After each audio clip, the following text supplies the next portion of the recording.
And hello and welcome back to Magical Journey. I'm your host, Daniel Cohoon. And today you are watching the Tuesday drop.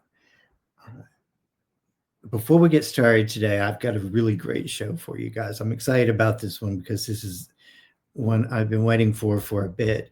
But before we get started, I want to do a little bit of housekeeping and tell you guys about a couple of places to check out. Number one is magicaljourney.com.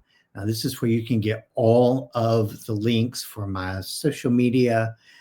There's some extra tidbits on there, guest appearances I've made on other shows, ways of being able to contact me, including requesting a reading, because you can do that now. And probably the most important link on there to my shop, where you can buy magical merch and be able to advertise me. You can become my walking, talking billboard. Also, I want to make a point of telling you guys about the Facebook group, which is really a good place to be able to find extra material on the topics that we cover. And I just launched a very, very important new thing, my Patreon account. And if you join me on there, there's a lot of extras that happen. So you're going to get deep diving into content that we're producing and posting for you. There'll be special content just for Patreon members, behind the scenes, some stuff going on with the research that I'm doing currently, live chats, Q&As, you name it, it's going to happen on there. So you guys get on there, check it out, and join. Meanwhile, do not forget, Thursdays is the Paranormal Files. The premiere drops at 7 p.m. So there is an episode every Thursday. I'm in your live chat. Friday, we have the lives. Now, my lives lately have been a little crazy. I ain't even gonna lie, a little crazy.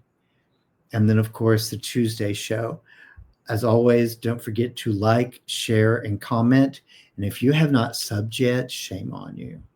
I don't know what to say. Sub to my channel. Anyway, without further ado, I'm going to bring my guest tonight. I got to tell you guys, like, an amazing author has written several books, really great books. We'll be talking about tonight. And also just an amazing, amazing person to talk with. Ladies and gentlemen, I'm bringing to you Dewey Edwards. Hey. Hey, how you doing? I'm doing great. How are you? I'm doing fantastic. I'm still healing up from a little arm surgery, but I'm making it. Good deal. I really appreciate you coming on, Dewey. I know you've been busy. I know you got the healing process going on. It's really, really good to have you on here. I've been really excited about this interview for a bit. I've been looking forward to being on it.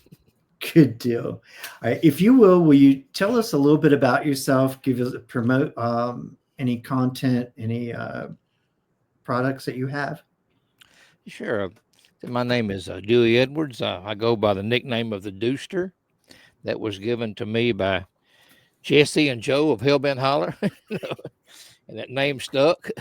I was born and raised in Robertson County, Tennessee, which is located about 40 miles north of Nashville. I've been married to my wife Dolores for 53 years. We have 3 daughters and have five grandchildren. And I love my hobbies include, handguns and things like that, working out in the yard, but mostly my paranormal.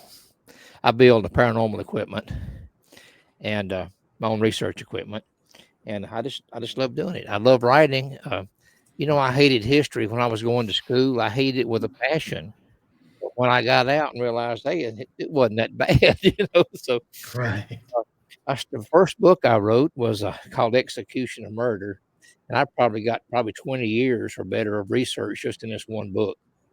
I researched all the early murders of Robertson County, Tennessee, from 1810 through 1910, and put every one of the cases and everything I could find on every case in this book. And it's full named index, and all that kind of. It's a lot of work went into it. And then I wrote a book about the Bell Witch. Mm. It's called Something Wicked.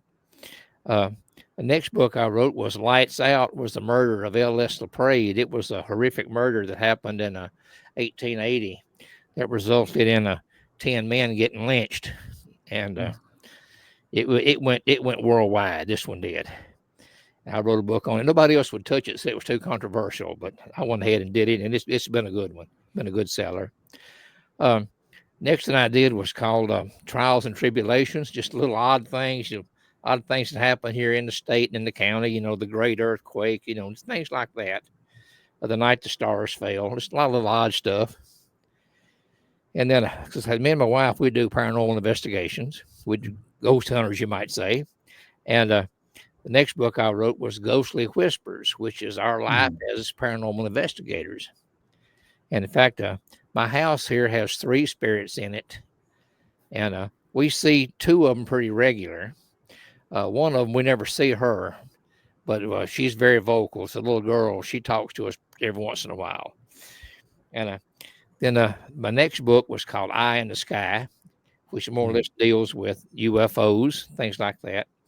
And it kind of showcased the Captain Thomas Mantell Jr. UFO chase and crash. And I kind of branched out from that one after I got that done. I thought, there's a lot more about this story I hadn't covered. So I wrote a book just on that, and it's called 12 O'Clock High. And it's several pages. It's a big, thick book. And I covered everything, all the Blue Book files, all of the every newspaper article I could find, the archives at Franklin, Kentucky. They made me a file, and they took the file I had up there and put everything on a flash drive for me. So I saved a lot of trips back and forth. So I was going up there every day or two, looking up research and stuff, But they saved everything for me, and it's all on my computer now. So it's a touch of a button. I get any picture I want or whatever, anything in the file out of it. And I did a couple of books on the Civil War. One of them was A Ridge Too Far, which was the Colonel Cyrus Sugg. He was injured in the war. He was raised here in the county. He was injured in the war. He got his knee shot, and he was going to be they thought he was going to make it all right after when he got in the hospital. They had papers turned in to Jefferson Davis for him to be promoted to a brigadier general, and he got worse, and he ended up dying of blood poisoning before he got his commission. And then Season of the Critters is one that's to do with it deals more or less with critters, Bigfoot, Dogman, a lot of LBL information and stuff in it. And we had our own critter here in the county back several years ago called the Cars Creek critter. Oh, yeah. I'm still working on that one. We don't know what it was. It just kind of one of those things that come in one year and then it was gone. But I've heard it was a hoax, but from what information I've heard and seen people talk about it, still out in that area, a lot of weird things happen. So I don't think it was a hoax. The next one I'm working on is to deal with I'm going to call it, I think, the Night of the Goblins. I'm still working on the title I want to get for that one. But it's about the Kelly, Kentucky Little Green Men encounter in 1955. And that they used to have a festival up there in Kelly called the Little Green Men Festival. It when COVID hit, they quit having it, and it kind of died down quite a bit. Interest in it kind of died down, and all. So this past year, we tried to revive it. We had another little festival in Hopkinsville. I wanted to have it up in the park, but they have demolished the little park they had up there. Even the little model flying saucer they had in the field, they sold it for scrap. It's gone. So I got some pictures of it while it was still there, and but it's now going to be called Goblin Con. It's going to be in April. I'm sorry, not April. October this year, and I will get the correct. I may have it on my calendar. I don't know. It's about I'm gonna say about the 13th of October or something like that in Hopkinsville, Kentucky. Let's see if I marked on my calendar or not. I may not have. Oh, okay. Here we go. Friday, October 17th and the 18th on a Saturday. Friday and Saturday, 17th and 18th in Hopkinsville, Kentucky. And it's going to be one of the convention centers. I got to find out which one it is, and I'll publicly post that. But it's going to be good. I hadn't been I stood up at the little initial festival this past year, and I got to meet a Lucky Sutton's 3 of his children. Lucky was the one that actually was shooting at the little goblins and all, him and his brothers and a couple of friends. And they're as nice as they can be. I love them to death. One of them, me and her talk just every day or two. I told her I was writing a book, and she sent me 2 of her older books for me to use for get some information out of them and stuff if I wanted to. And she's coming out with a new book. She's taking her 2 old books off the market. She's coming out with a new book. I said, well, join the crowd because I am too. But yeah, we've exchanged pictures and information back and forth and things like that. I do a lot of genealogy work too. I'm a genealogist too on the side. Oh, wow. And I've been tracing the family. I'm gonna put a lot of that stuff, a lot of family stuff in the first of the book. Get everybody kind of acquainted with the family, and then lead into the encounter. So it'll be interesting. Yeah. I'm loving it. Yeah. Right. That encounter actually lasted the entire night. Yes.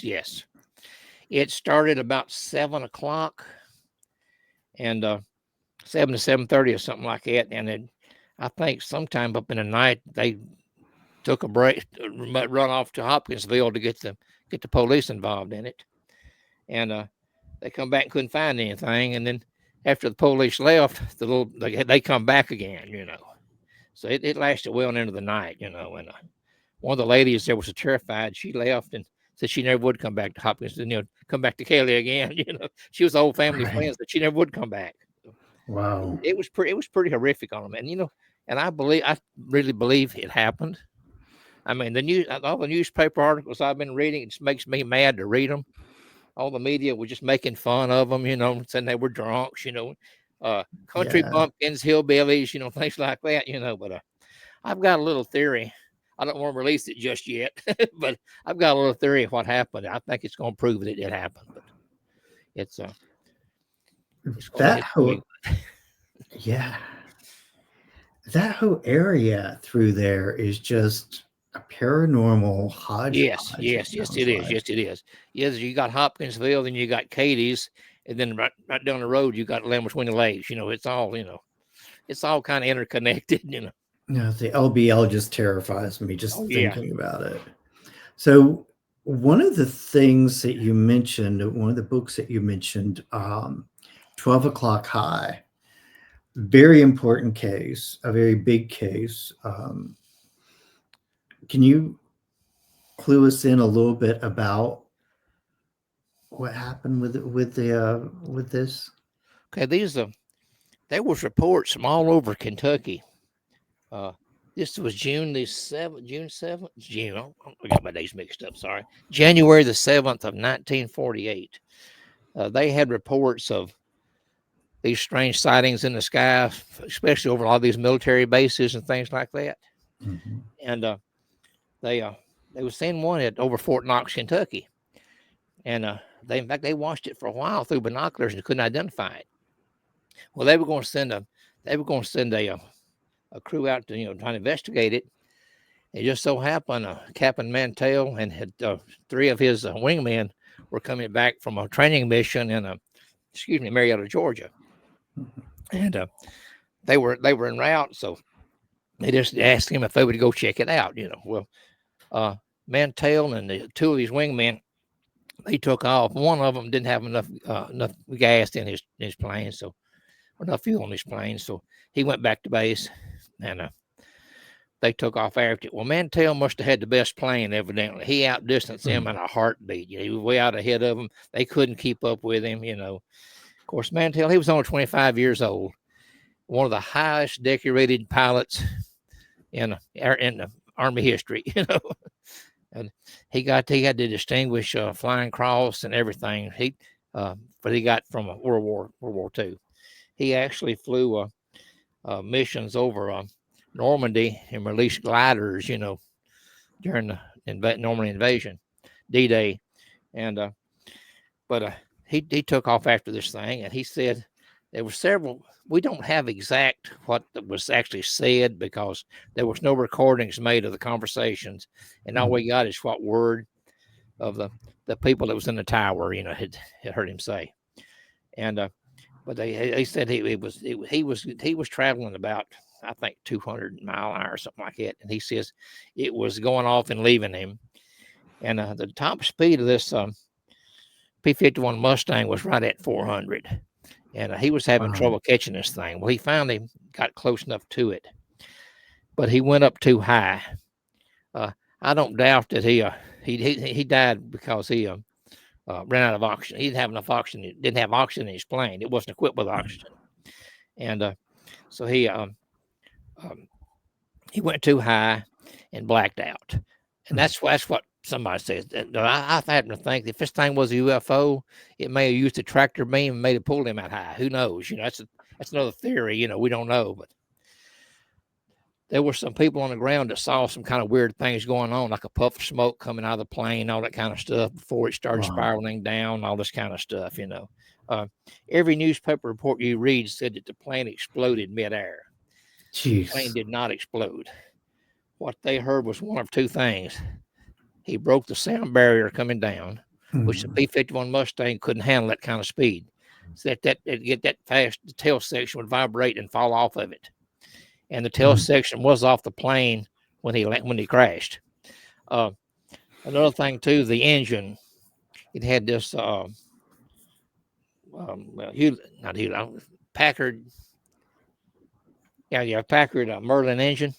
Had this big V12 engine, and it developed 400 horsepower or something like that. It was a big one, but anyway, I think what they heard was it was only ready for 3,000 RPM. This engine was, and what they did, I'm pretty sure, was that when he come nose down, he went up, and he more likely when he passed out, he leaned forward and probably hit the controls and held the throttles, so he put him into a dive, and the throttle was wide open. And so when it's in free air coming down, it's prop spinning, it's coming down, it's going over rev. And more than likely it over revved over the 3,000 limit, and the engine just blew apart. And the reason I know the engine wasn't running when he hit the ground, because the way it landed, he come in and he didn't come in nose down. This heavy engine would have come down first, prop would have been prop first down.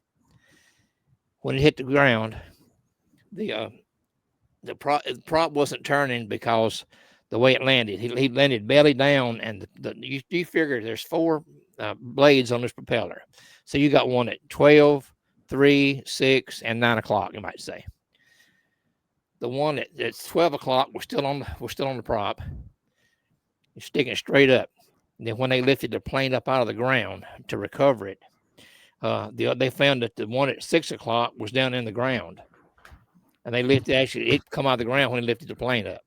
So if the engine had been running when this thing hit the ground, it would have shared all those blades off at prop. There's no, hit that hard ground, hard January, winter ground. And me and the guy at the History Center in Franklin, we actually went out there and took ground penetrating radar. And we went over the site. And we took metal detectors up there, and we flagged. We probably had 150 or 200 flags out in that field at one time. Of course, we dug up a couple of things we could get to pretty easy, and we found just what you find on the farm: nails, fence wire, stuff like that. The main part of it was about 3 feet down in one spot, and that's exactly where the plane landed at when it crashed.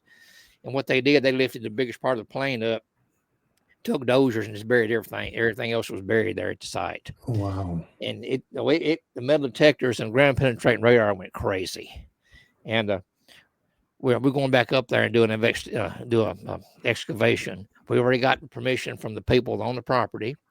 I'm good Oh, friends wow. with them, and I stay in pretty much close contact with them. But we're gonna go up there and do an excavation. We're going to do it back in the summer, but then the weather turned off kind of bad. It rained and everything. We're gonna have to sift through a lot of dirt. Oh, So yeah. you can't sift through mud too good. So I built a couple of big stand-up sifters. We can do it with, and we just hadn't got around to getting back up there. And he's got a newer model of ground penetrating radar since then, so it's a lot more powerful than the one he had. So I want to get it back up there and see what else it can show too. But that's the one that Seth Breedlove, Small Town Monsters. We did a documentary on it, and it starts out with me and Billy at the crash site, with the metal with it, and we pick out exactly where the plane landed, where it crashed at. We even found the tracks for the trucks got stuck bringing this plane out of this field. Oh, they had to take a dozer and push these trucks out. We actually found the tracks using the ground penetrating radar, the truck tracks that led from the crash site down to the main road. And there's a section in the main road down there where they cut a section of fence out. It's been replaced by a newer fence, and they cut trees now. Well, there were some bigger trees there, and there's a small growth of trees there now. So we know exactly where they crash site, where they went out with this plane at, and it went to Wright-Patterson. And I've got some good pictures of it, the crash site and everything, and the pictures of the plane. It was when he landed, when they got him out of the plane, three of them, the local firemen got him out of the plane. They thought it was going to catch on fire, but they got him out. The top of his head was gone. I reckon when the canopy blew off the plane, twice what it took top of his head off. They found they found his part of his scalp and his skull back behind the barn. They said his only thing holding his body together was his flight suit. Every bone in his body was shattered. But they said there was not a drop of blood anywhere in that cockpit. And that's the crazy part. Yeah. I haven't figured that out. Even with his top of his head cut off, there should have been some blood there, Right. Unless there wasn't anything there when I don't know. I don't know. It's just a weird one. It's a weird one. But I've got in contact with two of his grandsons, Eric and Eric and Terry, and they're the best friends man could have. We work back and forth with this, and they thank me just every few days of my work I did on this. It's the most complete and concise study of the Mantell crash ever. Wow. But it's one of the good. I went up there a while back, and they've got a state memorial marker up, beside the road, like one of these highway markers, and paint had all chipped off of it. I mean, it looked terrible.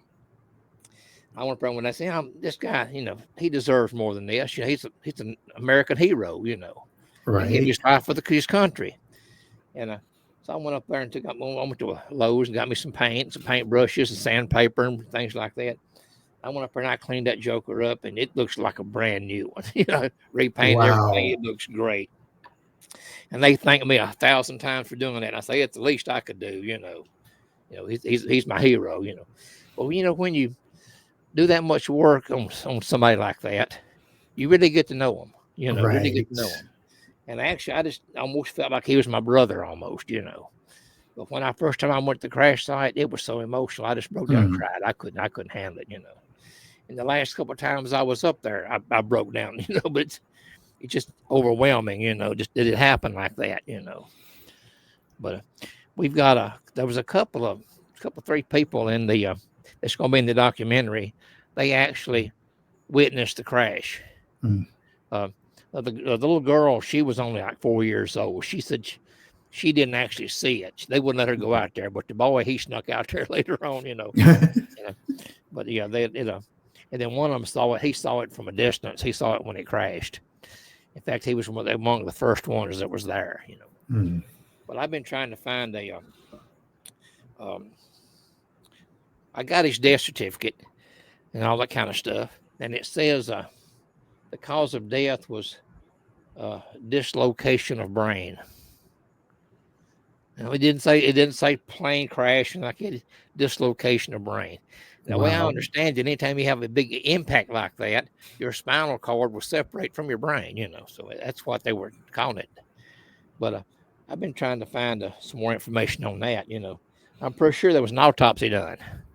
Yeah, But yeah. I can't find any paperwork. The guy who says if it was an autopsy done, it had been done there at in Franklin where the accident happened at.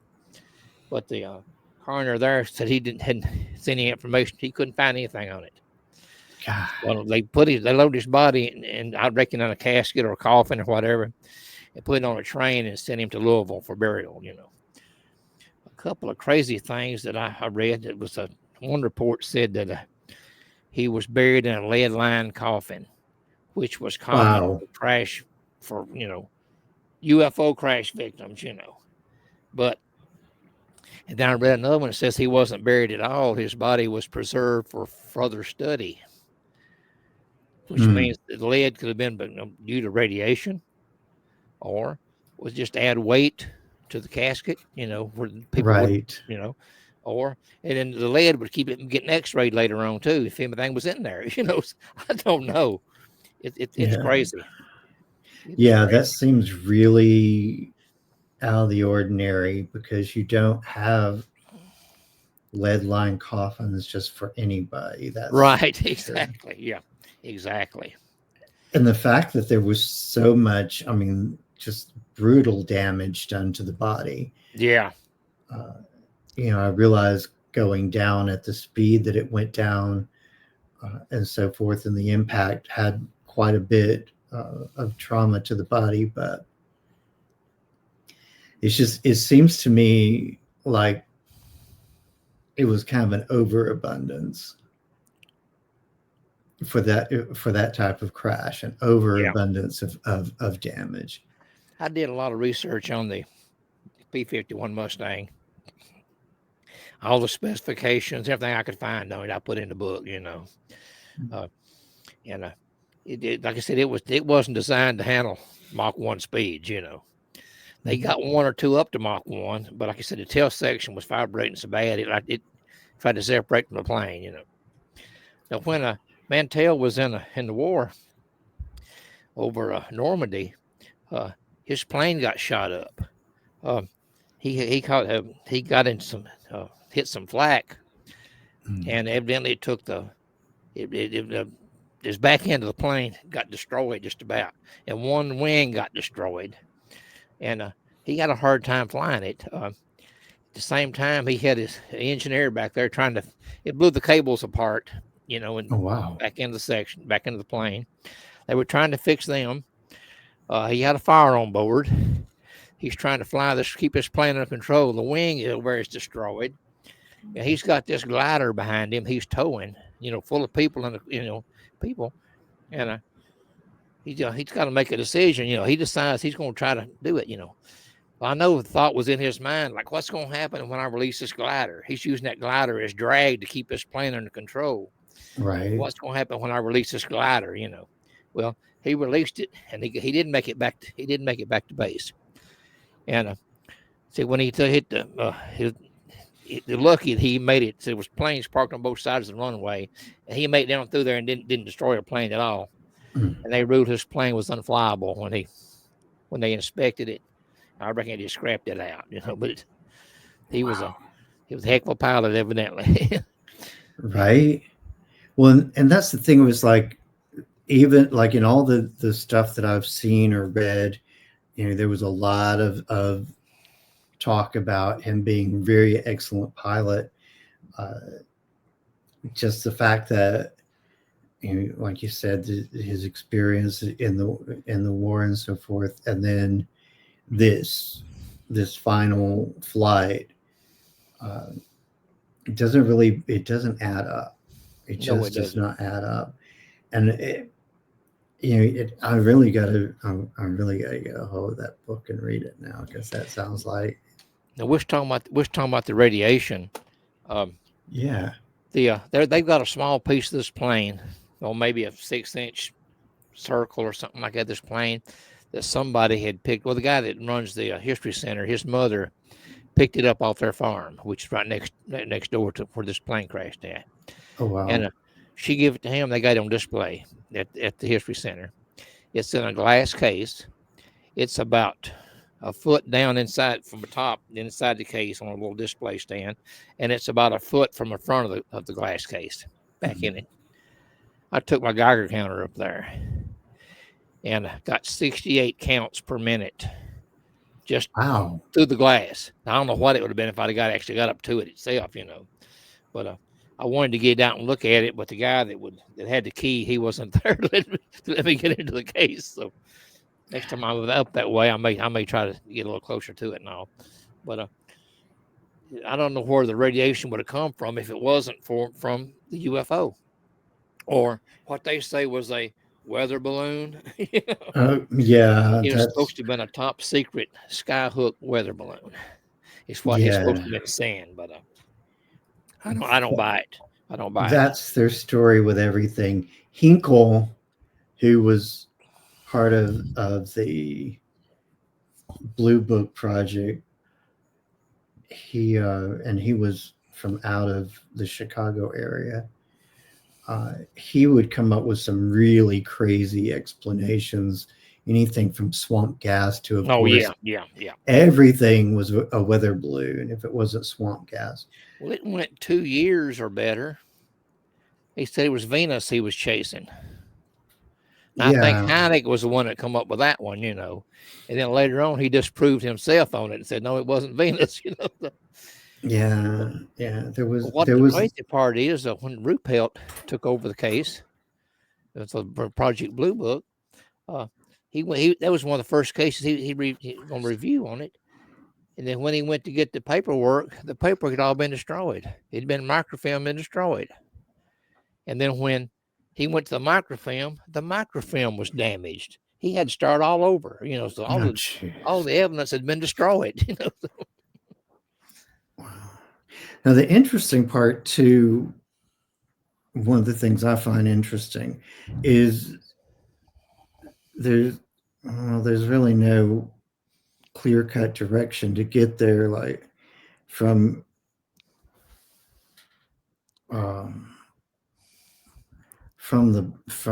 the LBL, really, but drive time is around 2 hours and 44 minutes or something like that, to drive from Fort Knox to the LBL area. And I notice that whole area from LBL all the way up to Fort Knox just seems to be just a hodgepodge of paranormal. It's a hotbed. Yeah, exactly. And quite frankly, like the stories that come out of the LBL, I mean, you get anything from orbs and UFOs all the way up to the dogmen stories. And so are there, especially there in the area where the plane actually crashed, are there a lot of paranormal activity reports in that area? Not around. Well, Franklin does. They have the old jail, the old stone jail that's across the road from History Center, and it's they have paranormal investigations up there all the time. All these paranormal groups go up there, and they charge $40-$50 or whatever to join their group to go in. But they see something there all the time in that thing. And there was right down the road from Franklin. There used to be I guess it's still there. It was an old bridge that was built probably back in the old stone arch bridge. It probably built back in the stagecoach days. In fact, there was an old stagecoach inn there close by it. Oh, jeez. And several years ago, this lady, the road had flooded. We got a lot of rain. The road had flooded. She run through in the water, hydroplaned, hit the bridge and went over the bridge on the upstream side. And then she went underneath the bridge. And they found the car a little ways downstream, washed up against this old stone arch bridge. Well, they said that I couldn't find anything to substantiate this, but she died she died in it, and they recovered her body out of the car. Well, the story goes that her head, she was decapitated during this, all this, and her head was never located, So the rumor going around was, or the story going around was, if you stood up on the bridge at midnight, you would see her walking up, looking at the creek bank, looking for her head, And my question of that was, if you ain't got a head, how you going to see? But anyway, there's that. Yeah. Anyway, we just go up there all the time and investigate that, and we've seen a couple of things, or a 3 times, but they kept telling me that, that's back when I was still young, just out of high school, and I wasn't really into the paranormal at the time, just getting out and looking for stuff, get out, have a little bit of fun, and they said, well, if you stay on the bridge, she can't bother you. I said, well, you're telling me this, but does she know this? Does she know she can't bother me if I'm on the bridge? Right. But anyway, there was so much traffic up there later on that they finally just closed the road off, and put barricades up before you couldn't even get up on the bridge anymore. I'm pretty sure it's probably still there, but you just can't get to it. Wow. And that's just right outside of Franklin. But there's been a lot of activity up that way. So one of the things that I find interesting too that you mentioned, and you've talked about this before, and I've always wanted to hear more about it. You build equipment for paranormal research. Yeah, I try. Yeah, I do, and I try to make it unique. I try to make everything like one of a kind. In fact, this is Ecto 1. This is a REM pod. Oh, wow. This is a REM pod. I got we can see the lights on top of it. It's hard to hold up the camera. That is too cool. Yeah, we can see the lights on. All the lights on top will activate, work, with the REM pod, and it has a tone in it. But I've got it. I built one before, kind of like it. I like this one a lot better. I spent a lot of time on it because I wanted to keep everything as original as I could. It's even got the toys in the back, the little strap that comes out of the back, and all that kind of stuff in it too. But I just like to recycle stuff, I got one back here waiting to get worked on too. I built a lot of REM pods. I built some. Yes, no, I don't know. Got 3 lights on it. And you ask a ghost a question, instead of saying, like if you can make it flash once or flash twice or whatever, for yes or no, whatever.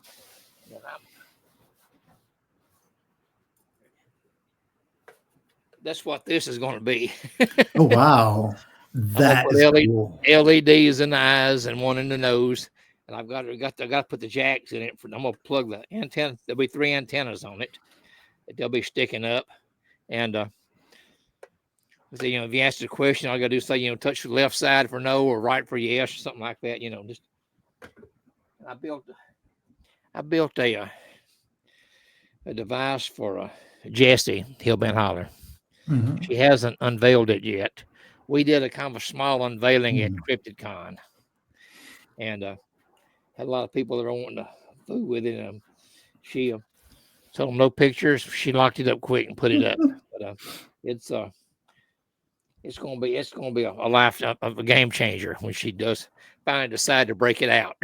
Wow. She's into this contact modality and stuff like that now, and I can't reveal much about it, but it's their equipment. I built it for them, So I'm still gonna work one with Joe too on some infrasound. We're trying to amplifier. We're trying to work on. So that's that. I hurt my arm. I hadn't got to work on that one yet, but hopefully I'll get back on it pretty soon. I'm kind of sidelined from any kind of lifting or anything until probably April, probably. But I'm up to 1 or 2 pounds on my wrist, on my exercises now. So it's going to take a while to build up to.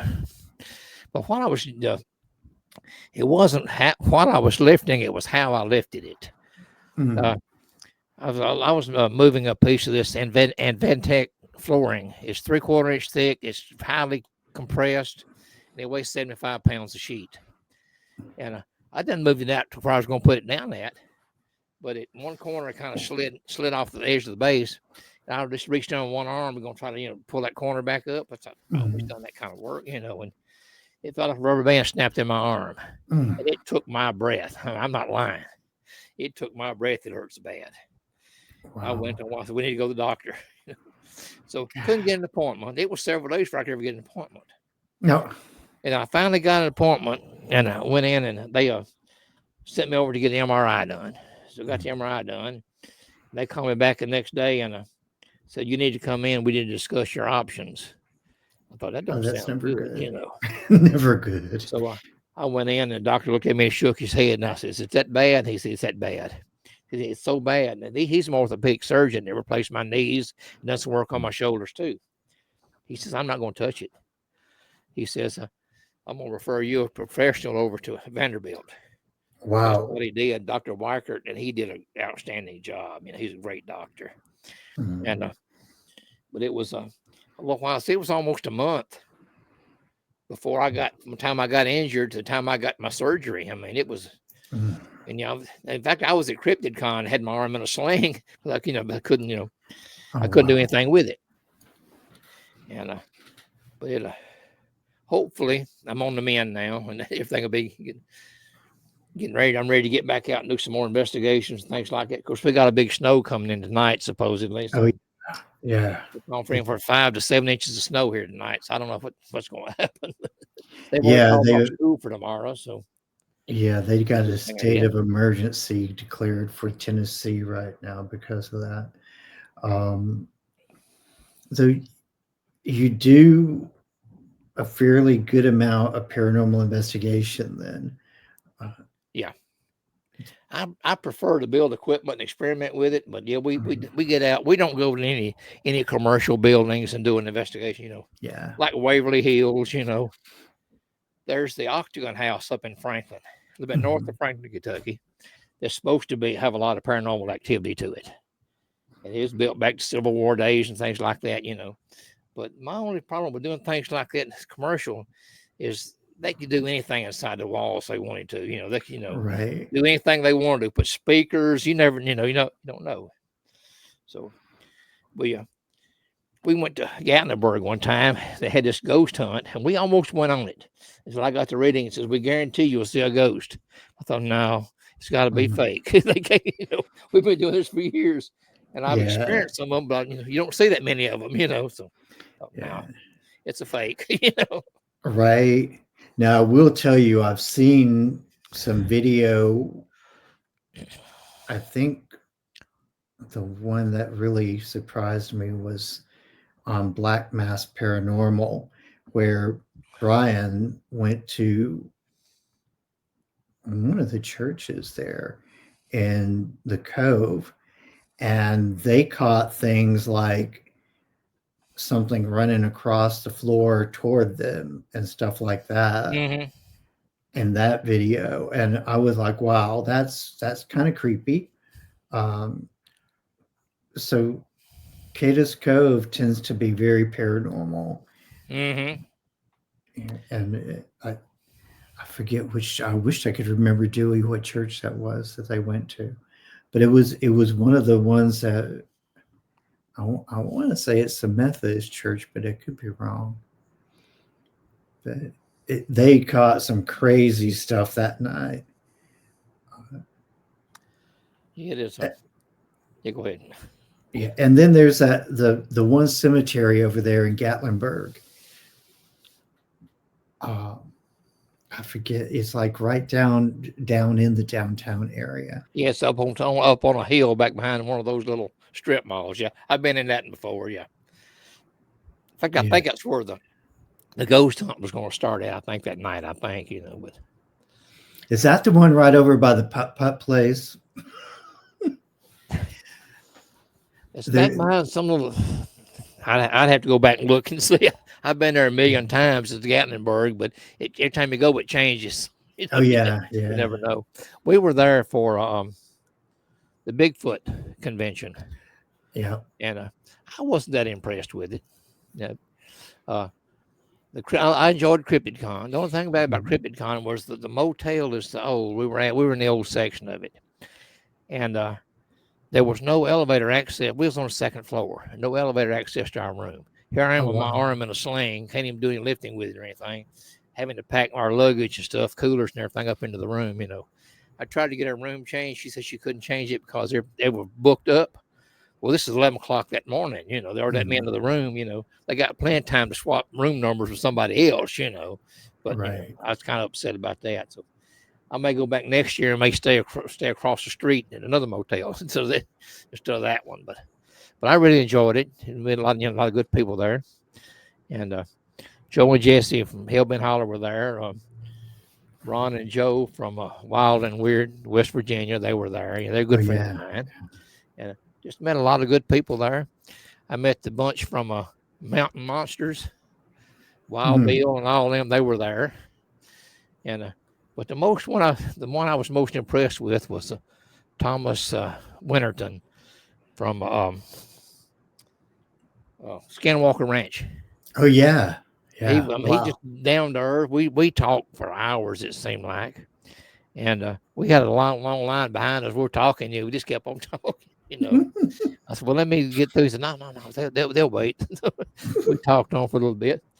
Wife got her picture made with him, But he just down to earth. And we found out we used to live in the same town back years ago and didn't even know it, Wow. Right down the street from where we live, I didn't know it, But he was a great guy. I was really impressed with him. Of course, Giorgio Tsoukalos, he was there, Yeah. And they were getting like $40 for an autograph, So I'll see you mine for $5, Right. But I did buy the little bird. Oh yeah. The little gold, what they call it, golden flower. I did get one of those from him. It was a great time. The Monster Fest. We didn't go to Monster Fest last year.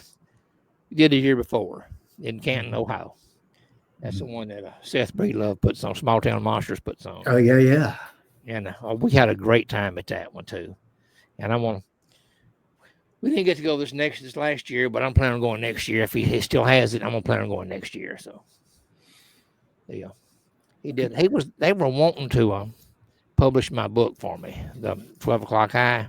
Oh yeah. And I just didn't like the way the contract was written up, So now I can do better than that myself, publish it myself. They may have a lot bigger audience than I've got, whatever, but once word gets out, hopefully when this documentary comes out, it'll put a lot of book sales out there, maybe. But yeah, you've got a pretty good collection of books that you've written, so hopefully it will definitely give you some good sales. I guess the one thing about the cons that bother me is just trying to find parking and so forth, and and be able to get to, because I know this year the Bigfoot Festival there in Gatlinburg is actually going to be in Townsend this year. Well, that's the Bigfoot Festival. Yeah, that's a festival, and then they have the convention in Gatlinburg. The convention is in Gatlinburg. Yeah, RPG. He used to be on what was it, one of the Bigfoot shows. He got sick and had to leave. Yeah. And he was master of ceremony. I met him a couple of times. He's a great guy. Mm-hmm. Here's something I bought at Cryptid. I want to show you. Oh wow! This is the Hopkinsville Goblins. Right. Wow. It looks just like the house they lived in and everything. And the guy that did this, I'll have to get his name, but he's going to resize it for me and take the name off the front of it and I'm gonna use that for the cover of my book, the Goblin book. So he's giving me permission to use it. So he's resizing it and getting that writing off of it, and I'm looking forward to seeing the result on it. Yeah. Yeah. Now, I can't wait to see that come out because, like I said, that whole story I remember, God, the first time I heard about that, I was just a kid. It was early on when I was interested in paranormal stuff, that I heard about that, and I was fascinated that it lasted almost all night long. Mm-hmm. Yeah. And just the fiasco. It was just a big fiasco the It whole was. time. I mean, it wasn't an investigation. It was just a search of the property. They went out there thinking that they had shot some of their neighbors. Is what they went out there for. They had no idea these. They were, but they couldn't find any evidence. They first said it was owls. If they'd have been shooting owls with a shotgun, there'd been feathers all over the yard and dead owls and bodies and all. Owls are not bulletproof like these little things were. Right. And they said it could have been a large cats, house cats. No, it wouldn't. No. And then then they said the monkeys got out of a circus truck, and there was monkeys. I mean, Oh my goodness. Yeah. they were just out grasping all kind of straws. But most of them tried to say they were drunk. I mean, it was. I'd reading all these articles in the paper. I thought, yeah. it's not right. It's not right. I think they actually witnessed the UFO for the simple reason that UFOs are a lot of seen locally around nuclear sites, things like that. At that time, Fort Campbell, which is less than 20 miles away from Cali, had the largest store of nuclear weapons. They had a place called the Bird Cage. They've got 3 big underground bunkers where they stored nuclear weapons. They had one bunker, they actually worked on them and modified and worked on them. And then they had one of them that was just strictly just for medical purposes in case of a spill or an accident or something, So all that was at Fort Campbell at that time, So it wasn't that far away. So that's what I'm thinking. They were these little green men were actually on a reconnaissance mission. Is what I'm thinking, and right. Something happened, they had to land, So that's what I'm thinking. They weren't there I don't think they were there to harm them. I think they were there to keep them busy till they got their spaceship repaired, maybe. But Probably. it's a possibility. It's as good a theory as anybody else has got. Right. Fort Campbell keeps coming up in a lot of things. Yeah. It's something about that place that really seems to trigger a lot of things. Yeah. A lot of people. It borders LBL too, Yeah. So. Well, and that I'm telling God, the LBL. Just, I talked to Daryl and Martin at Wildman this past year about the LBL and their experiences. And then Jesse and Joe have had some crazy stuff happen there. Like some of the stuff that they found and some of the things that they've come across at the LBL. I've watched some of their videos and I'm like, oh my goodness, no. Yeah, my wife and I, we went in there hundreds of times, and we were there one evening, late one afternoon, and we were there before the allegedly massacre was supposed to took place at, by the cemetery there. We pulled up at the edge of the cemetery and parked the car, and I was going to get some equipment all set up, and I had my parabolic, everything set up and everything looking toward the cemetery area. But I hadn't had the recorder turned on yet. So she was over looking around by the gate, and she found a big footprint. I mean, it's big. It was probably 14, 15 inches long, probably. And what it was, it stepped on this board and broke the board, but its toes had made impressions on the other side of the board, But the board was so rotted it just fell apart. So there wasn't much there to get a casting off of or anything. But Right. it was on one track we could find. We were there looking at that, and we heard this metallic sound. Yeah, people say they hear it in there every once in a while. It sounded like a big old metal door or whatever, opening and closing. And the best way I can describe it is you take if you run heavy equipment or whatever, just like a backhoe, you got the bucket down on the ground or whatever, and you just snatch the lever back, and the bucket slams up, and the noise it makes, that's what it sounded like. And of course, I'm used to industrial, industrial maintenance. What I worked in, a lot of noises and stuff. I didn't think much about it. She said, "Did you hear that?" Then I had to think, "Yeah, I did hear that."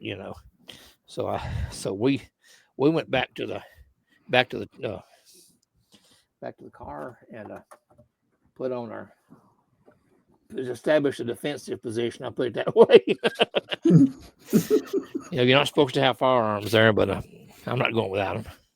But yeah, we got our defenses set up, and we didn't see anything or hear anything else, but the parabolic didn't show anything, but it was crazy. And that was the same cemetery that Joe saw this woman in. Right. She looked angry, where they'd been messing with them. But it was crazy. It was crazy. And they have about 270 cemeteries there on that property. Yeah. A lot of, quite a few of them. And then from what I've seen, it looks like they have a few homes that are still intact almost. They're still on the property. Yeah, they've got some at I forgot what they call it, farm now. They call it some kind of a farm. I have to look back and see what it was.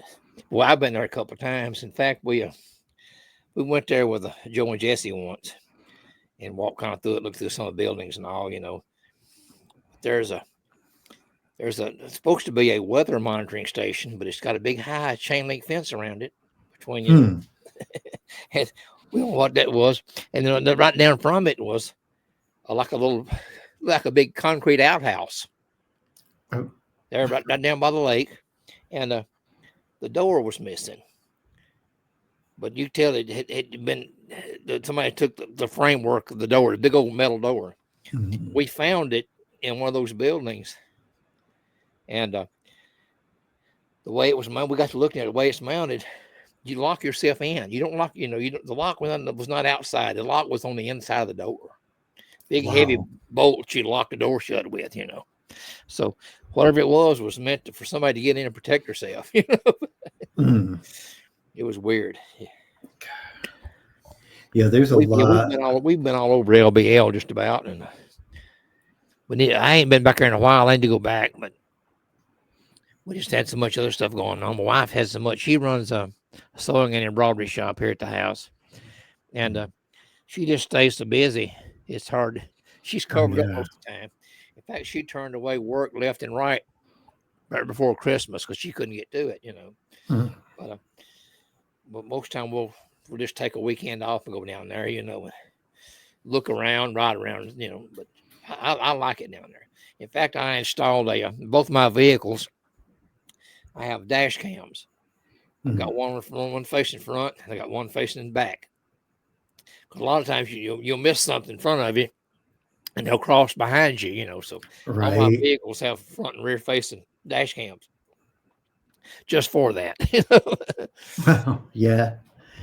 So there's a lot, that's one of the areas. I don't remember exactly what place it took as far as number of spaces in the list, but one of the pieces of research I was doing recently landed the LBL on a list of top 10 places that had the most rattlesnake infestation in the area. Yeah.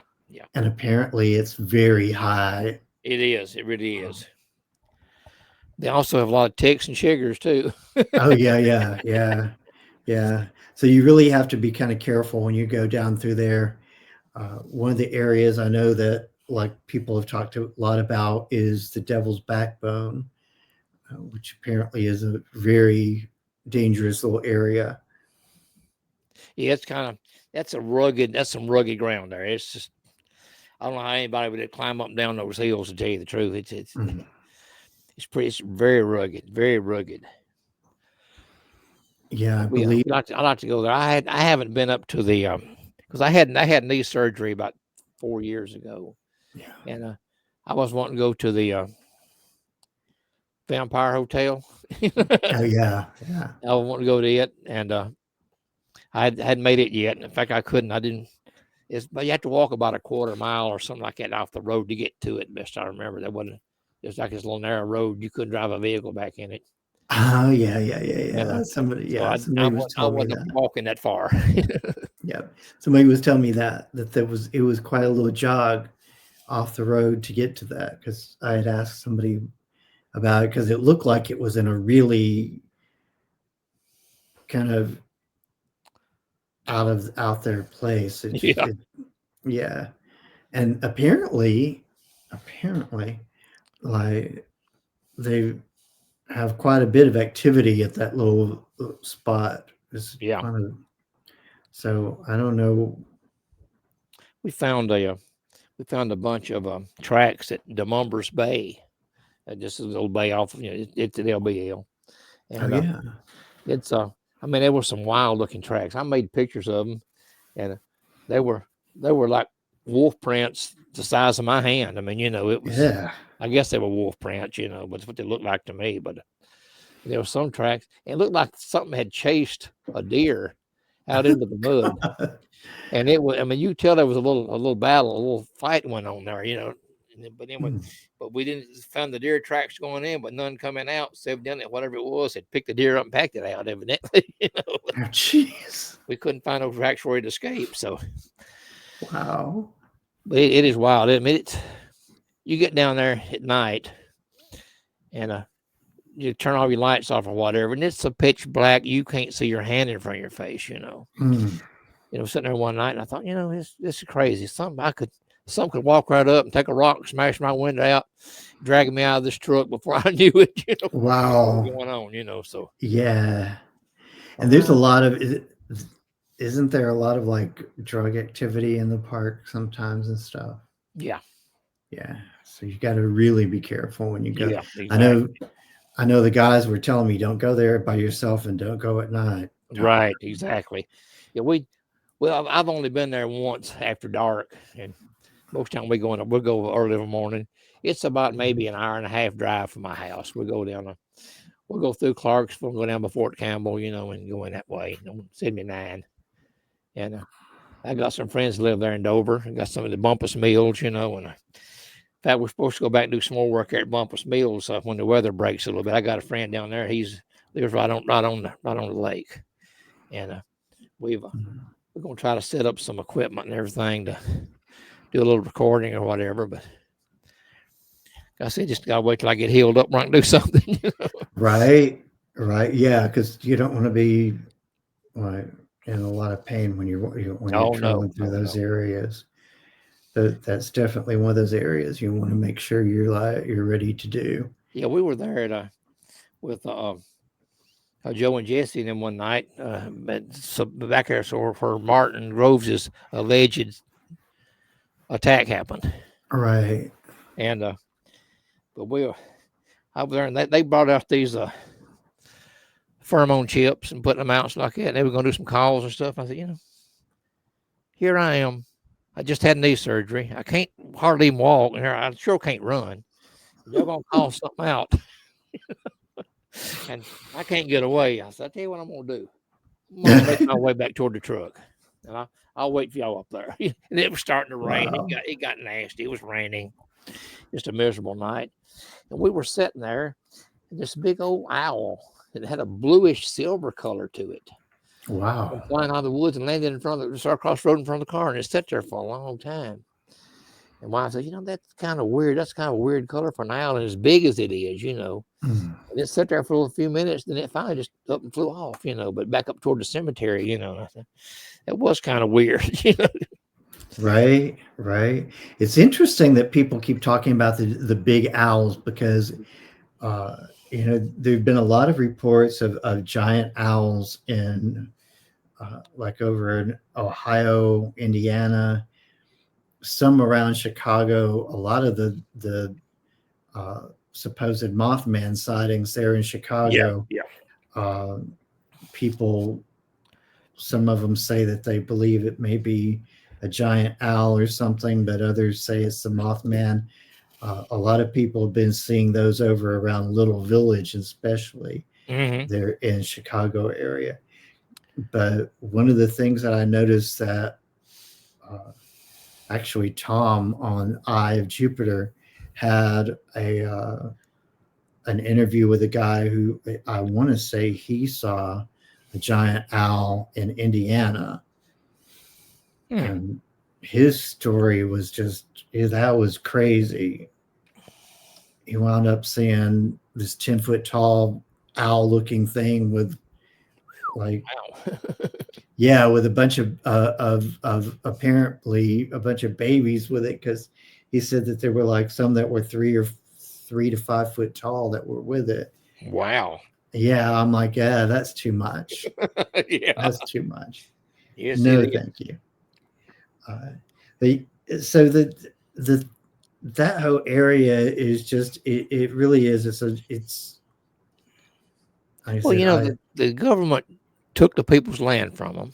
Yeah. They supposedly called this meeting to have all the local town people. They were going over the plans about developing some kind of plans to develop a lake or something like that. And while the people were at the meeting, bulldozers had come in and tore their houses down while they were at the meeting. I mean, it's always been a dark and bloody ground anyway. All this depression of these people losing their stuff, all these cemeteries that did not get relocated.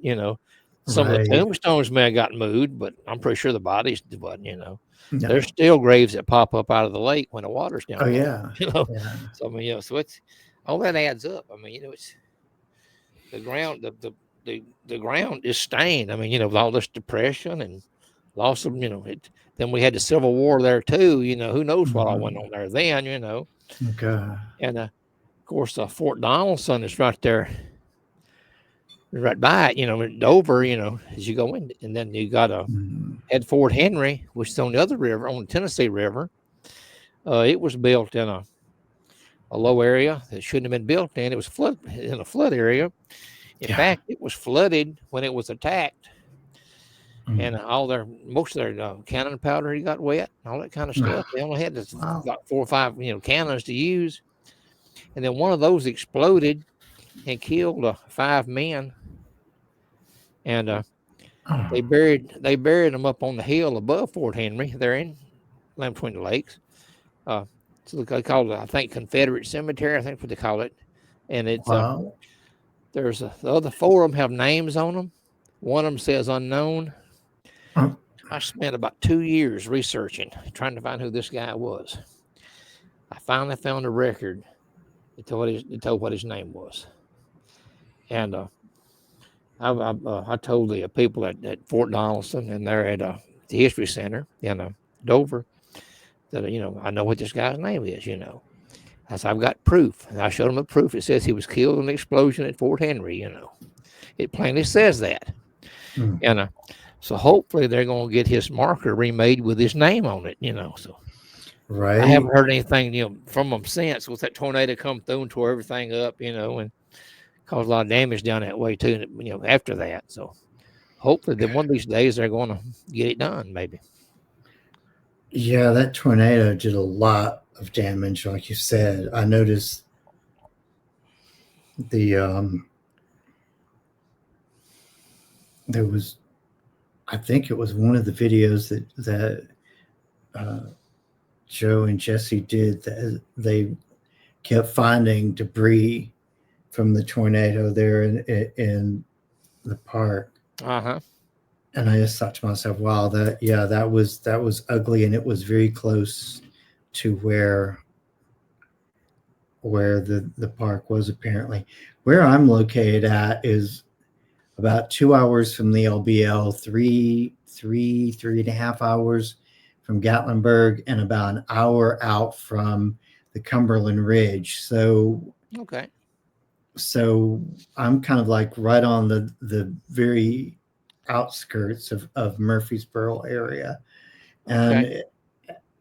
it's just like I gotta tell you, some days I feel like it's kind of a network of crazy over this way, uh, between the different. I mean, the energy here is just whacked.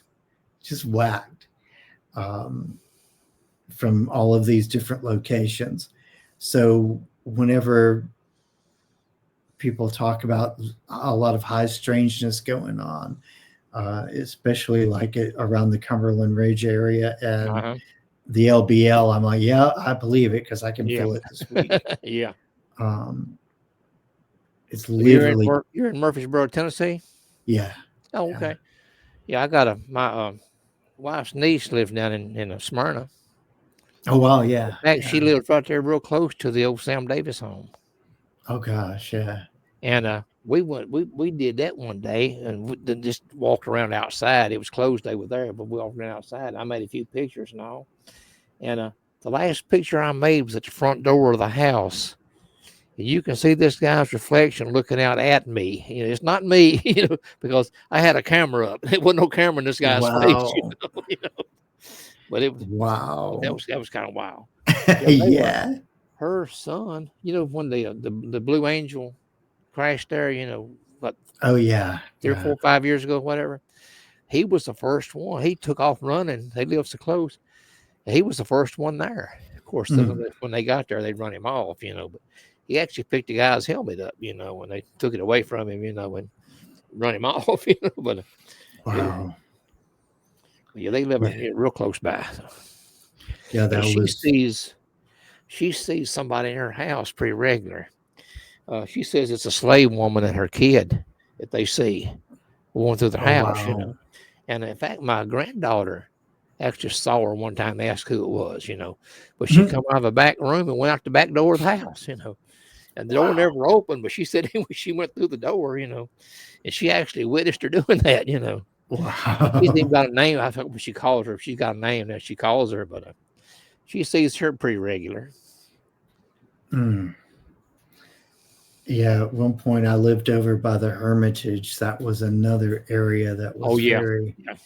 oh my goodness. The thing I would catch things on my we had a security camera that faced the neighbors out that way. We would catch things on the security camera and all Hmm. kinds of stuff. That area is very, very active over Yes, it there. is. In fact, Andrew Jackson had when they did the Trail of Tears, he had them Mhm. march them in front of the Hermitage for you to watch, and that Mhm. that was another. I think about a book about that one of these days, but it's so depressing. I probably couldn't handle it. You know, Yeah. they don't just stop once a week to let them bury their dead. Mhm. And if you had a child or something that died like on a Monday, and it was the next Monday before they're going to stop to bury, you had to pack that dead child with you for a week, or Mhm.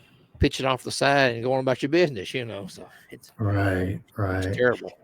Yeah, that story is very, very disturbing. A lot of the things that you hear about it, and then, of course, the atrocities that they. It's just a very ugly Yes, time. yeah, yes, yes. Very ugly time, and it seems like when you dig into uh, the story of Andrew Jackson in particular, you see a lot of very dark stuff that Yeah. happened on his property and in his world. Now, supposedly he came to Adams to try to figure out what the Bell Witch was.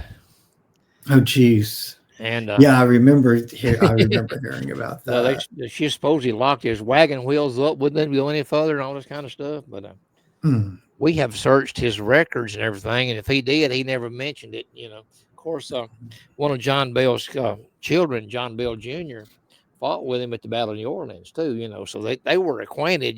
But I don't know if it actually happened or not.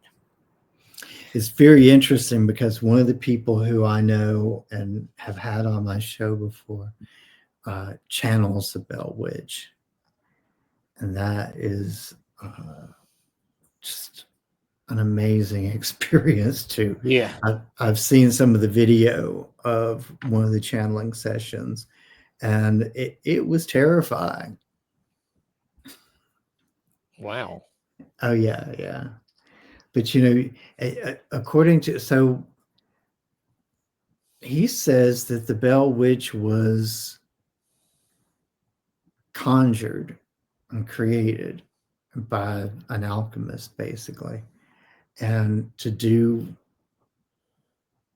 a specific job or whatever. And once she did what she was created to do, she was set free. And apparently that's where, when John Bell came in contact with her, when she was set free. But that story to me is just absolutely it's crazy and it's scary all at the same time. It is, and I don't even know if anything even actually happened or not. I mean, I wasn't around at that time. Nobody alive, nobody today was alive at that time. I do know that it was written. Our Family Troubles was written 40 years after the fact, after all the Bell family had passed away. It was the only time it was released.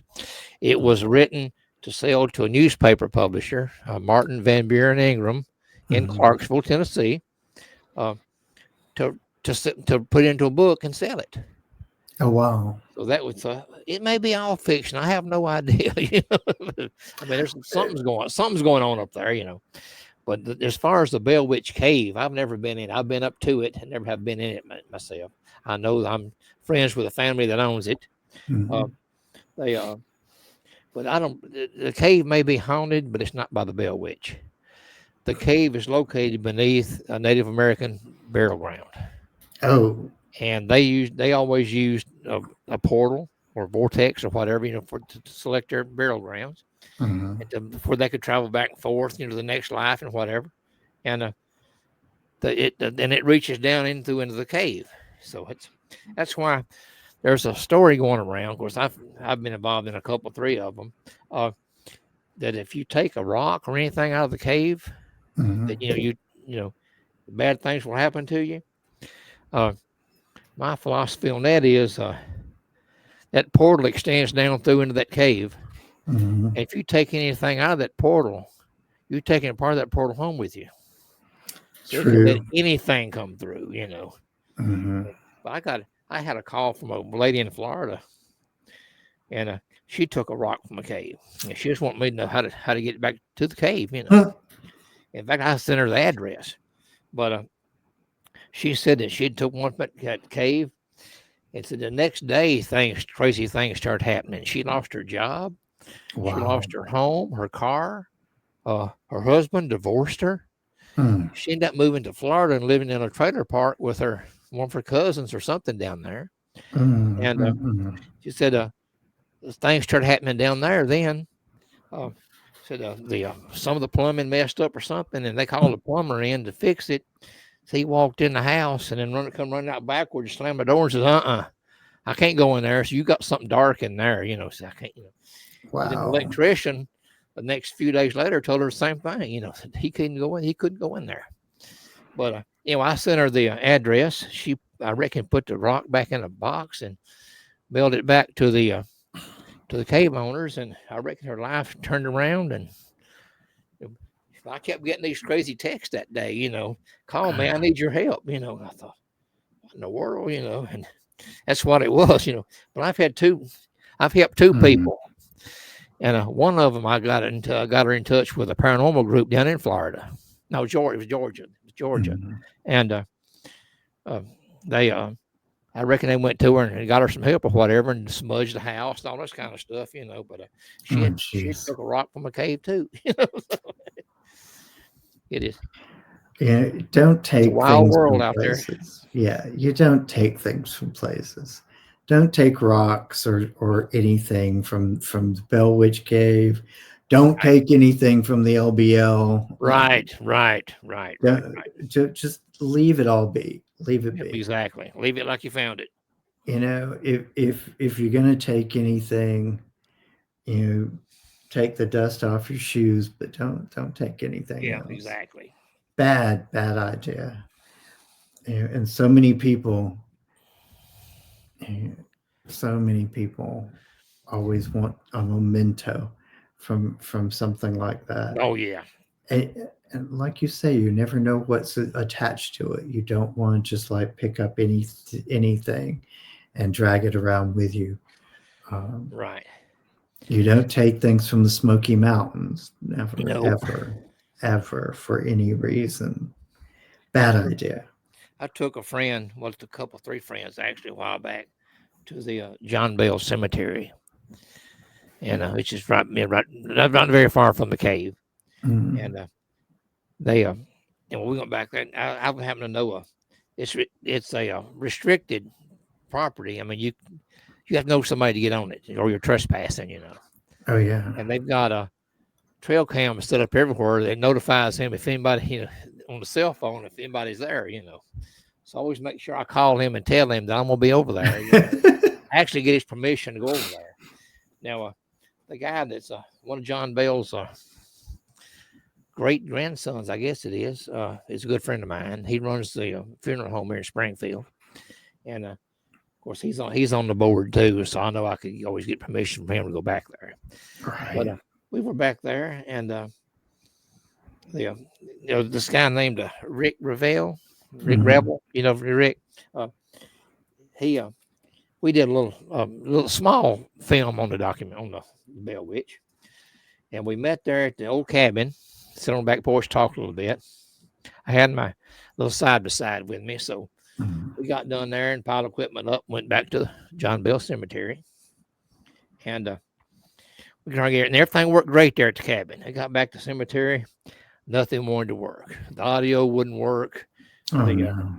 He had these wireless mics, and they kept changing frequencies. And every time you get one dial in where it worked, then the other one would quit. You know, and it was a mess. So he said, "Will you stand right there, and I'll get this working, and we'll get started." So I'm standing there beside John Bell's tombstone. There's a big old hollow tree right there. I just took my walking stick and just hit it, and it made a heck of an echo. And I thought, "What's the neat sound?" You know, and saying, well, we were talking about that, you know, what it sounded like, and he all of a sudden we hear this whoop whoop whoop whoop coming out of the woods back behind us. Oh. He looked at me and said, "Did you hear that?" And I said, "Yeah." He says, "What do you think it was?" I said, "I don't know, but I'm about ready to go whenever you are." You know?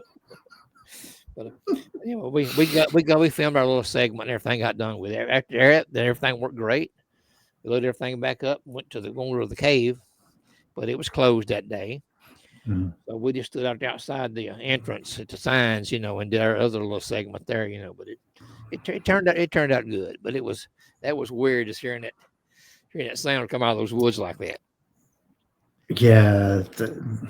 I wish it had his recording going when that happened, but Oh my he was goodness. still trying to get the microphones to working.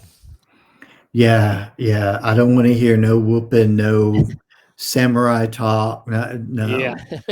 I'm done when that happens. Well, Done. I went out here one day and I was cleaning out a little pan that I had, a little plastic pan, and I ran around behind the house, and I just turned the pan up, just knocking the dust out of it, you know, and I hit it with my hand, and it sounded like almost like a tree knock, where it echoed back to the woods, you know. And so I turned around and walking back to the house, and I hear a tree knock took a couple of tree knocks come out of the woods, you know, behind me, you know. Did I hear that? Right, you know. So I did it again, and I did it 3 times this time, you know, and I got one tree knock response back out of it, you know. I thought, I don't know about this. You know, I don't want them that close to my house. But there's nobody back in the woods. I mean, there's one house back there, but nobody lives in it, you know. And so I don't know what it was. I can't explain it. But we have these barred owls that they raise the devil every once in a while. Oh yeah. And my wife's uncle, that's the next place I'm going to do an investigation. They have a lot of activity out there, and that's when I was talking about the Cars Creek critter. They live right on Cars Creek, Oh yeah. And supposedly back in the days of the critter, uh, he heard something in the barn, or his daddy heard something in the barn, and he went down there, and there was a big hole in the side of the barn, and something big and hairy come running out of there with a couple of Mm-mm. pigs, a pig under each arm, through the Mm-mm. hole in the side of the No. barn, and No. run off with them, But he was he was doing some work at his daddy's house. He lives maybe a quarter mile up the road. This little gravel road back then, and he noticed a couple of cedar trees up there by the over in there's a TVA power line between right away between him and his daddy's, and the well, that's kind of odd. Yeah, I got to think about it. They just mowed that a month ago or whatever. He says the cedar trees wouldn't have come back that quick. Mm. So he looks when he comes back by there, and they're still there, but they have moved up closer to the tower this time. So he's trying to get his daddy's water back on, all that kind of stuff. So he goes back and gets the parts he's going to need. Goes back and gets his water working, and he comes back by and there's nothing there. They're all gone. Wow. And right across the road from him, the guy that lived there back in the 50s had a spring in a field out there that he got his water out of. And he was going back there one day to check on the spring for something as he topped the little hill there before you drop off in the bottom. And he says there was 4 hairy creatures standing there. 2 of them were drinking water out of the spring. 2 of them were two big ones and 2 little ones. And then this guy's uncle supposedly, well, I've heard the story. I can't prove it, but he said he had trouble with something getting into his corn crib. He was getting his corn out of the crib, and he thought it was raccoons or whatever, squirrels, something like that. So so he got to where he put latch in the door, Well, then they kept losing corn. They thought, well, they figured out some way to get the latch open, whatever. So it kept going on, and finally he said, "Well, I'm gonna find out what it is." So he went and either bought a bulldog or he borrowed one from somebody and put in this corn crib, locked it up. Jeez. He hears a commotion about midnight. He goes out there with a lantern. This is back in 1930s, early 30s. He goes out there with a lantern, and he almost trips over. Almost trips over something, and he looks, and it's a big hairy creature with a bulldog latched onto its neck. Both of them are dead. Wow. This creature had bled out because the jugular vein or whatever it bled out. And the dog was dead. I guess where this thing had beat the dog trying to get off of him, I guess. But he didn't know what to do. And so he got a couple of the neighbors together, and said, what are we going to do about this, And they decided not to report it, but to bury it. They supposedly dug a hole on the farm and buried it, and covered it up. And I've been trying to locate. I know what road it's on. I know exactly Right. it's on the outside of Springfield, Coopertown. But I know what road it's on. But this guy was a sharecropper, so he didn't have any property. There's no deeds to trace or anything to see what farm it was on. But they've done so much developing back in there. I mean, it's just one house after another now. So there'd be no way to get back in there. And I'd love to get back in there with some ground penetrating radar and try to find that grave. I'd love to, and then maybe see what was there. But that would be some good evidence. Yes, it would. Very good evidence. Wow. So you have quite an experience going on all over the place. That is crazy. Like, I can't imagine some of the stories that people tell. Sometimes I really just, in my mind, it's very hard for me to wrap my mind around some of the stuff. But then my own experiences lead me to be one that's not very skeptical. Like if somebody tells me something, I'm more prone to believe it now than ever because of my own experiences. It's like you got a lot of doubting Thomases that'll sit there and go, that didn't happen. That didn't happen. Can you prove it didn't happen? Well, I seen my first full body apparition when I was 11 years old. Mm-hmm. and it scared the crap out of me on my line. I had one when I had an experience when I was, I think, maybe 8 years old, where my uncle had he got killed on in a tractor accident. Tractor rolled over on him and killed him. And that next tobacco season, my cousins come over to help me to help Daddy and them get the tobacco crop in, because that's one Uncle John's one he always did. And Mama said anyway. Pete showed up. My cousin showed up without a cap, and it was hot that day, So Mama said, "Go up and up there at the house and get Uncle John's cap, his hat, felt hat, he always wore, and let Pete wear a barrette, keep the sun off his head, So I went up there to get it, and I walked in the house, and there was a little closet area between the living room. This house only had 3 rooms in it, and upstairs, and there was a little closet between the kitchen and the living room, and so I opened that little door up to go into the closet, and it snatched out of my hand and slammed shut. Oh, wow. There wasn't any wind or anything going that day. I thought, that's kind of odd. So I opened it back up again and reached in to get the hat, and it slammed shut on my arm. The door did, And so I went run back down there and told Mom, I said, if Pete wants that cap, you have to go in and get it. I'm not going to fool with it, But yeah, I seen one. Evidently, this girl had passed away in his house. We found out later. But I woke up one night and there was a girl standing there, at the window, and outside our bedroom. There was like 2 bedrooms there, and my sister's bedroom was the front one, and we had the one in the back. Well, it was in the wintertime. The whole house wasn't heated worth of crap, So I think it was a big old potbelly stove in the kitchen, but he had to come back through 2 more rooms to get back to us. But anyway, me and my brother, we slept together, to keep warm. So, I woke up, I looked, and I saw this woman standing over there. And she had long hair, and her hair was kind of blowing in the breeze. She had like a gown on. But you could see through this like smoke. You could see through this, And her gown was blowing in the wind, and also the curtains at the window were actually blowing out. The window was open, and she was, So I woke my brother up, and he saw her too, Wow. And we tried to wake Daddy up, but we just couldn't. My heart was right here in my throat. Yeah. I couldn't even yell, whatever. So we asked him told him about it the next morning. But anyway, we found out that that window that wasn't even the window was a ghost. There was no window there in the house at all at that time. So we Daddy talked to the landlord the next day or two when he come up to feed the cattle. They asked him, "Did anything ever happen in that house?" And says, I remember several years ago, said it caught on fire. So I was a little boy and we lived there.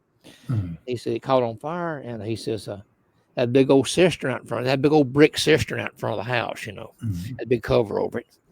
And he says, in fact, they wouldn't let me go back in where the fire was at, but I could draw water out of the cistern. So they would draw water out of the cistern and handed the buckets off, and his uncle got the fire put out, And he says, I said, my aunt burned up in that house. So then the back part of the house had been rebuilt. The back part of it got burned off of it. So I'm pretty sure that's who it was. But I talked to the people that lived there before we did and after we did. The whole house is demolished and gone now. But nobody ever seen anything. So evidently it was either just a residual. We were there on the anniversary of this fire or whatever, the death or whatever, but it's either residual but nobody else ever experienced anything, so that was creepy for sure. Yeah. Residual hauntings can be very creepy in themselves. The most terrified I've ever been of a ghost, and it was a ghost. I had a friend back in 1970. He had muscular dystrophy. He had his hobby and his main purpose of living, I think, was CB radio. He had an old Pierce Simpson Guardian, I think it was a model of it, and they had took it and modified it. Instead of the knobs, they had put T-handles on it because his hands were all gnarled up. So anyway, he kind of crawled his hand up there and hit the button, and turn the volume up or change channels or the squelch or whatever, All had T handles on them. But anyway, we got to be real good, close friends with him. And we go up there and see him just sometimes a couple, 3 times a week, go up there to hang out with him, Yeah. But when they called, he got sick, went to the hospital. They called me at work one night and says, if you want to see Bubba, you better get out here, since he's not going to live much longer, So sure enough, I left work, went up to the hospital, and I stood there, I was holding his hand when he passed away. And he had a wheelchair, and they rolled up to they'd rolled it up to the radio, and that's where he'd sit at. And but anyway, after the funeral and everything, his daddy asked my daddy, says, "Have you got somewhere you can store that wheelchair?" He says, "I've got all these buildings out here." He says, "But they're about to fall down." He says, "I need out of sight." He said, "I need I want somebody that can take care of it, but I don't want. There's too many memories in it, So Right. they said, "Sure, we got an attic upstairs." Said, "Yeah, be glad to put it up there." So that next day or two, they bring it down there and they take it upstairs. Put it back in the back room back there in the upstairs. The only one room upstairs that wasn't finished. You just little storage area. So anyway, that night, I went to bed.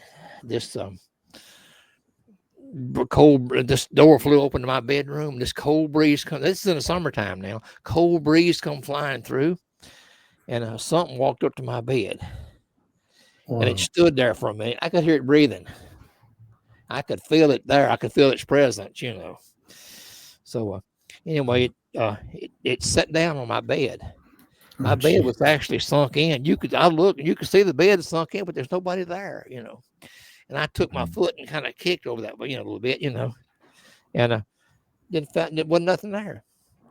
So it sat there a few minutes. It seemed like forever, but it went over to my end of the room where my brother's bed was at, and they had bunk beds. And my little brother was on top, and the other brother was on the bottom.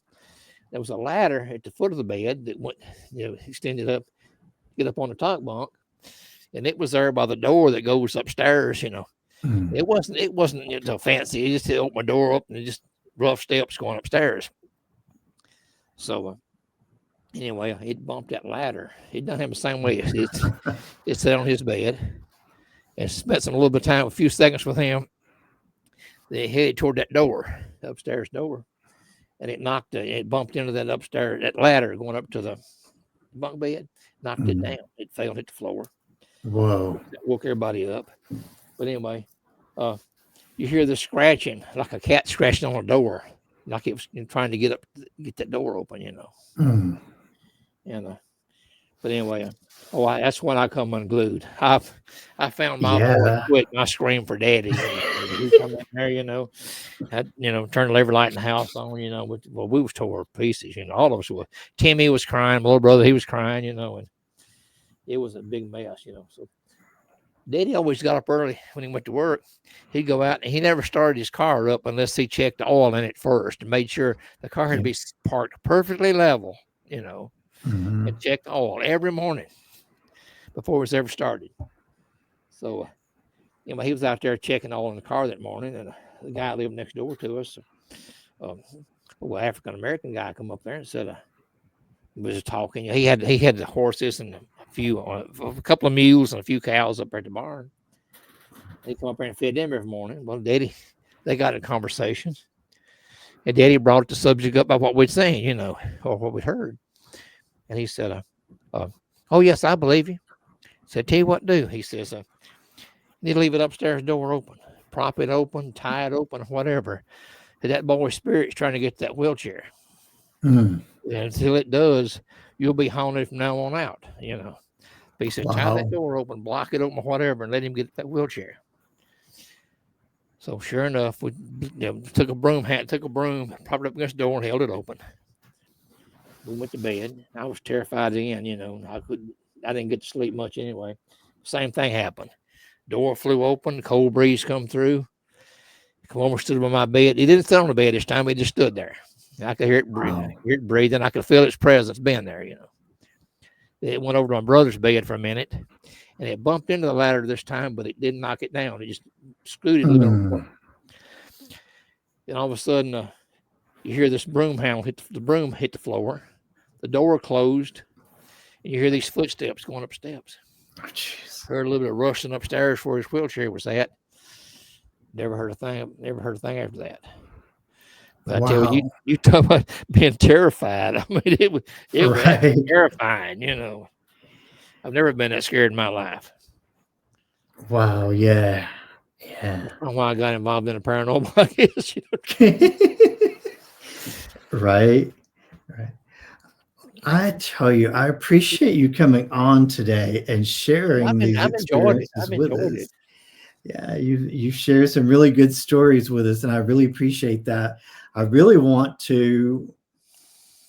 I'm going to dive into this book about the Mantell case. That sounds like one that I really want to read, and then this new one that's coming out. I got to hear about it when it comes out. Oh yeah, I will flat let you know. Definitely Are you going to be at Tennessee Wild Man this coming year? That is my goal. That is my goal, to be there. Me too. Hopefully, I spoke on UFOs last year, and it kind of led up into the Mantell case. But this time I'm gonna try to just more or less concentrate on the Hopkinsville Goblins, maybe, you know. So as if he wants me to come back and speak again, you know. We had a great time there. You know. We did. It was a good day. Character, I tell you. But as far as my books, they're all available on Amazon, and you just do an Amazon search on my name, you know, and they'll show up. Or I have them here at the house. If somebody wants one and wants it autographed or whatever or something, I keep a few copies here at the house. I can sign them and mail them out from right here, you know. So, wow, good deal. Yeah. Wants one, shoot me an email. It's an easy one to remember. ghosthunter911@gmail.com. You know, and then when you get in contact, or I'm on Facebook, you know. So I also have a Facebook page for my books, Soggy Bottom Bookstore. Oh yeah. I'll put get the links for those and put them in the description. I know Pam will probably dig all that stuff up. She's really good at promoting the podcast. She's also incredibly good at finding all the links. I appreciate you coming on, and I'm going to pull you off if you'll hold on for a second in the back. And okay. I'm going to close this out, and I will be right back with you directly then, okay? All right. I enjoyed it. Had a great time. Yes, thank you. I did too. All right. There you have it, ladies and gentlemen. I got to tell you, one of the most interesting and exciting, so much stuff to talk about and to digest. Having Dewey Edwards on tonight. Do not forget, give me a comment down below in the comment section about what you thought about the show tonight. If you have any questions, drop them down there. Also, don't forget to like and share. And if you have not, subscribe to my channel as well. And may your journey always be magical.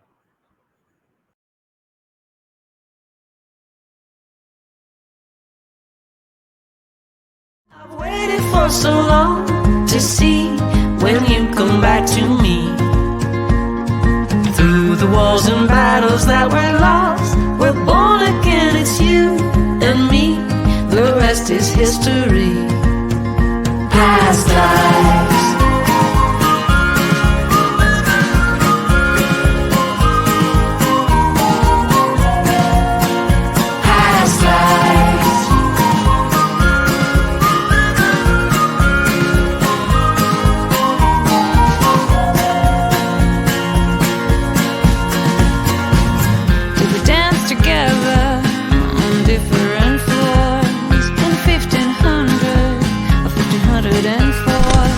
must have been lovers. We must have been something in our